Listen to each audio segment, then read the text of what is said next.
Baltic Bees komanda, štai matai, čia vienas pasimėtė. Grupė skrenda, o vienas neranda, kur jam nutūpti. Sako, vyrai, palikit tarpą ir man. Vyrai, priimkit mane. Paplokit, tai tikrai sudėtingi triukai. Mes tai čia galim pajuokauti, stovėdami tvirtai ant žemės. Bet štai šitaip tokius viražus padaryti ir taip žemai skrendant su naikintuvais, tai yra išties verta dėmesio. Tai, ką jie išdarinėja, tai yra tikrai nepakartojama.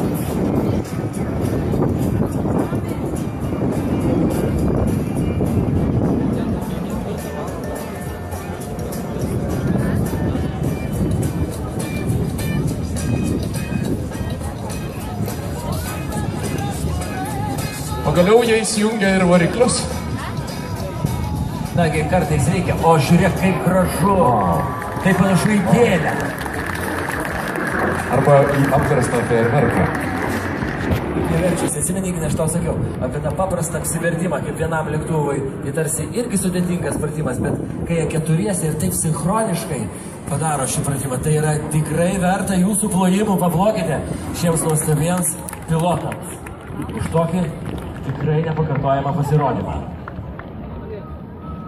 O štai iš kitos pusės atskrenda ir penktasis brolis. Vejasi savo draugus. Bet ne, jisai kyla aukštyn į dangų. Tikrai nenuspėjama programa, nenuspėjama brolių latvių programa danguje.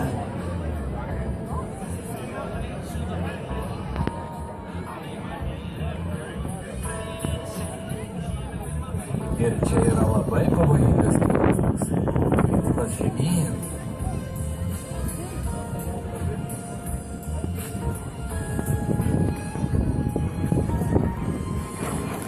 Ir plojimai pilotami iš Baltic Bees komandos.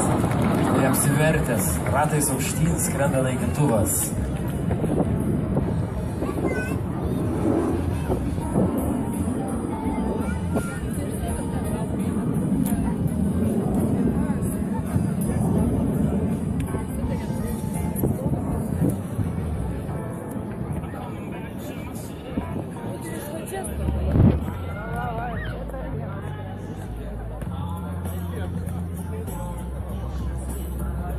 Taigi Baltic Bees komanda dar ruošiasi vienam triukui, štai žiūrėkite tiesiai virš scenos.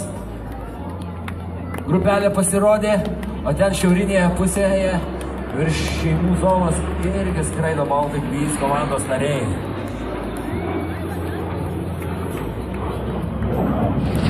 Ir štai, jeigu jis nemeluoja, tai yra vailiojančio piloto triukas, taip vadinasi. Paplokite už šį nuostabų triuką, štai šiuo naikintuvu, taip virš žemės, prie pat žemės, tiesiai virš mūsų galvų. Vienas svitelė, tokio atstumo vienas nuo kito, audringi plojimai už šį pavojingą triuką. Vienas iš komandos narių mojuoja sparnais. Žinoma, Tėtis Savisauskas pasakė, kad ko gero gali reikšti programos pabaigą. Taip, audringi plojimai Baltic Bees programai, jų pasirodymai, tai išties jau vėlavas tikriausiai. Kągi Baltic Bees pasirodė, dėkojame jiems, tačiau... Dar kartelį virš, aš kitą sakiau, ir mainies vėlė. Jie greitesni už mane. Jie greitesni ir už vėlę. Jis tiesiog sumaišė kur per vėlavą, į dešinę. Tik aš sakau, jisai pasiklydo nuo pagrindinės komandos.